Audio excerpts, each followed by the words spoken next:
One of the questions a lot of personal trainers struggle with, especially the new ones, is how do I cue and correct the form of my clients? No one wants to talk about when it's appropriate to touch, not touch.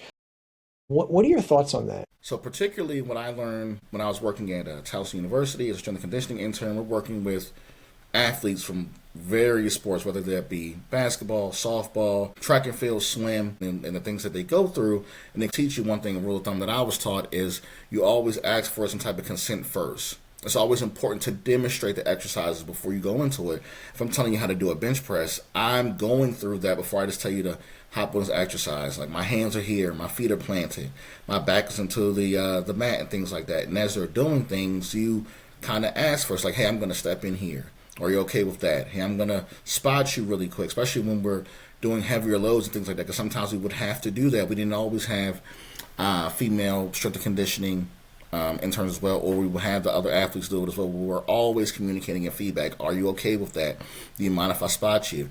Making sure that you're giving some type of demonstration as well, and you're kind of reinforcing those different movements. And make sure you're demonstrating throughout the workout as well, because I know that can be a touchy subject for a lot of people as well, but never forget the level of professionalism that you're there to have with them as well, because I think sometimes when we get in these spaces of we have leisure clothes on and we're in the gym, we're on weights and equipment, it is still a place of work, it's still a place of professionalism, and you're responsible as the health and wellness professional or personal trainer or strength coach to do that as well. So just making sure that you're constantly giving feedback, making sure you're asking for consent, or make sure, hey, I'm going to spot you during this, and just making sure what is their level of comfortability. So you should always be in some type of communication with your client that you're working with. What's the hardest part about balancing the administrative work with personal training? I would say the hardest part is just really time management.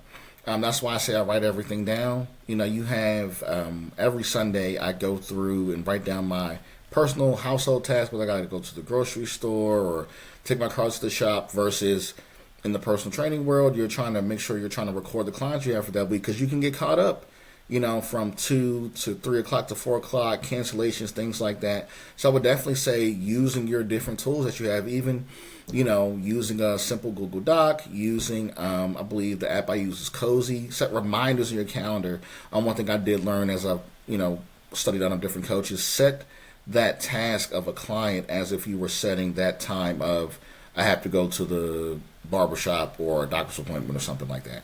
Set that in your calendar. Set a separate calendar. You have your personal calendar of things you have to do.